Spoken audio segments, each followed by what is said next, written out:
கும்மிடிப்பூண்டி சிறுமி பாலியல் வன்கொடுமை வழக்கில் கைது செய்யப்பட்டுள்ள வடமாநில இளைஞரிடம் காவல்துறையினர் இரண்டாம் கட்ட விசாரணையை தீவிரப்படுத்தியிருக்கிறார்கள்.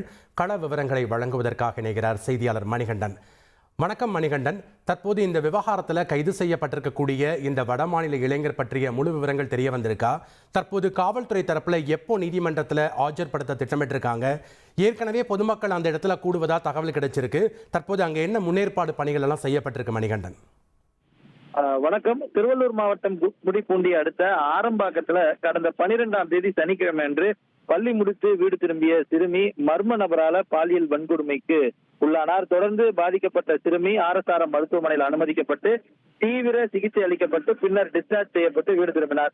சிறுமிய பாலியல் வன்கொடுமை செய்த நபரின் சிசிடிவி காட்சிகளை கொண்டு காவல்துறையினர் 10க்கும் மேற்பட்ட தனிப்படைகள் அமைத்து தீவிர தேடுதல் வேட்டையை நடத்தினர்.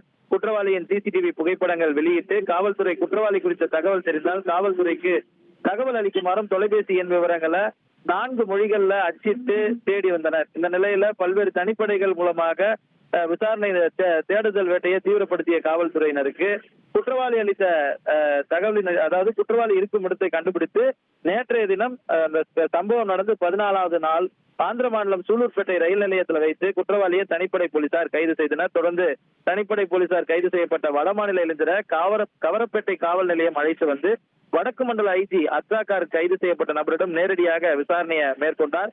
நேற்று இரவு இந்த விசாரணைக்கு பிறகாக செய்தியாளர்களை சந்தித்த அத்ராகாருக்கு தொடர்ந்து அவரிடம் விசாரணை என்பது மேற்கொள்ளப்பட்டு வருவதாகவும் அவரது இருப்பிடத்தை மாற்றி அதாவது தான் மேற்கு வங்காளத்தை சேர்ந்த நபர் என்றும் அசாம் என்றும் மாற்றி தெரிவிப்பதாகவும் முதற்கட்ட விசாரணைகள் அடிப்படையில் அவர்தான் குற்றம் புரிந்த நபர் என்பதை கண்டறிந்திருப்பதாகவும் தெரிவிக்கப்பட்டிருந்தது. இந்த நிலையில விடிய குற்றவாளியிடம் கவரப்பேட்டை காவல் நிலையத்தில் விசாரணை நடத்தப்பட்டிருக்கக்கூடிய நிலையில 2ஆம் கட்ட விசாரணையை காவல்துறை தொடங்கி இருக்கிறது.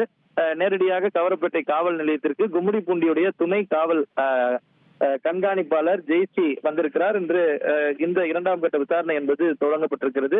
தொடர்ந்து சம்பவம் நடைபெற்ற இடத்திற்கு அவர் அழைத்து செல்வதற்கும் வாய்ப்புகள் இருப்பதாகவும் எப்படி இந்த சம்பவம் நடந்தது என்பதை நிகழ்த்தி காண்பிக்க சொல்வார்கள் ஒரு வழக்கை உறுதி செய்வதற்கு முன்பாக அந்த நிகழ்விலும் காவல்துறை ஈடுபட இருப்பதாக தகவல்கள் தெரிந்திருக்கிறது. அதற்கு பிறகாக திருவள்ளூர் மகிழா நீதிமன்றத்தில் அவரை ஆஜர்படுத்துவதற்கு காவல்துறை திட்டமிட்டிருக்கிறது. இதற்கு முன்பாக இந்த 2ஆம் கட்ட விசாரணையை பொறுத்தவரையில அவரிடமிருந்து கைப்பற்றப்பட்டிருக்கக்கூடிய செல்போனை கொண்டு விசாரணையை தீவிரப்படுத்தவும் காவல்துறை திட்டமிட்டிருக்கிறது. அது மட்டுமல்லாமல் வார இறுதி நாட்கள்ல இது போன்ற வெளியிடங்களுக்கு சென்று குற்ற சம்பவங்களை இவர் தொடர்ந்து வழக்கமாக கொண்டிருப்பதாகவும் காவல்துறை விசாரணையின் முதல் கட்டத்துல தகவல் கிடைத்திருக்கிறது. அந்த அடிப்படையில செல்போன் அவரிடமிருந்து கைப்பற்றக்கூடிய செல்போன் மூலமாக விசாரணையை விரிவுபடுத்தி இருக்கிறது. இந்த 2ஆம் கட்ட விசாரணை என்பது தொடங்கி இருக்கக்கூடிய நிலையில இன்று பிற்பகல் அவர் நீதிமன்றத்தில் நீதிபதியின் முன் ஆஜர்படுத்த காவல்துறை திட்டமிட்டிருக்கின்றனர்.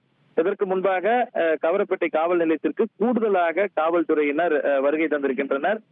இங்கிருந்து கைது செய்யப்பட்டிருக்கக்கூடிய நபரை அருகாமையில் இருக்கக்கூடிய திருவள்ளூர் மகிழா நீதிமன்றத்துக்கு அழைத்து செல்லவும் காவல்துறை திட்டமிட்டிருக்கிறது. நன்றி மணிகண்டன், உங்களுடைய தகவல்களுக்கு. உங்கள் தந்தி1 தொலைக்காட்சியில் யார் சனிக்கிழமை தோறும் இரவு 8 மணிக்கு காண தவறாதீர்கள்.